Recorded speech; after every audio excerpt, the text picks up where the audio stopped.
Rick and Morty has got to be one of my favorite shows ever made. It combines dry humor with some very meaningful insights about life itself. Like the episode where Rick uses an entire mini civilization as his car battery. And then that civilization has another civilization for their energy, and so on. This keeps on going forever. Or the episode where they're at an alien arcade called Blips and Chits, and one of the games is just playing out the entire life of a guy named Roy. Here, check this out. I want you kids to look around you today and think about your future. I just think it's time to get realistic. Have you talked to my father about the carpet store? Roy? Hey, Roy, you pull those Persian off-white shags for the clearance sale? Whoa, shit! Oh!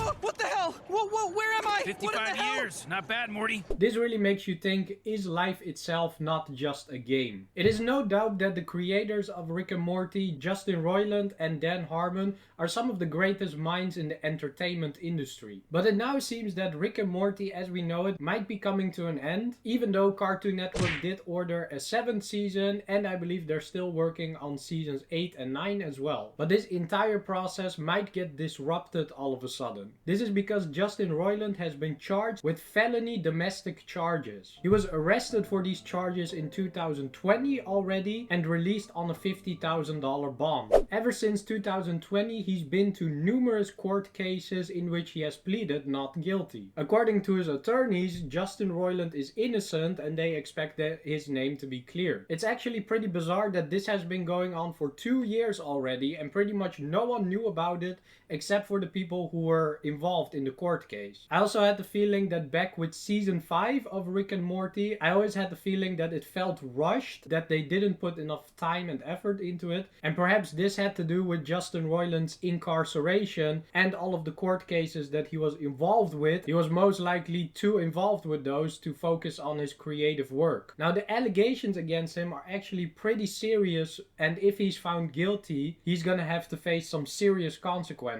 He's being charged with domestic battery of Jane Doe, the woman he was dating a couple of years back, and he's also charged with felony counts of false imprisonment. This means that he kept her against her will for a certain period of time. These charges are pretty serious, and if Justin Roiland is found guilty, he needs to spend like a year in prison or perhaps even longer. And obviously, if Justin Roiland needs to go to prison, then he can't continue working on his projects anymore. Also, when he comes out of jail, his reputation is gonna be destroyed. And I doubt Cartoon Network would want to continue working with him after this whole debacle. Unfortunately, it has happened many times in history that when a pivotal character or writer leaves a show, that the show starts dying afterwards. Just look at The Simpsons after season 9, after David X. Cohen left to go work for Futurama. Many people see season 9 as the last good season of The Simpsons, and I would have to agree with that. That's right around the time I stopped watching as well. And Justin Roiland is not only an important writer of Rick and Morty, he also voices the characters Rick Sanchez and Morty Smith. Imagine if these voices would be done by someone else. The entire show would lose its heart and soul. I don't think there's anyone in the world who could voice these characters as well as Justin Roiland. It's really sad, man. I hope from the bottom of my heart that he's not guilty. But if he is found guilty, I think this will lead to the inevitable demise of Rick and Morty. Let me hear your thoughts in the comments and drop a like if you hope that these developments don't foreshadow the end of Rick and Morty. Until next time, later!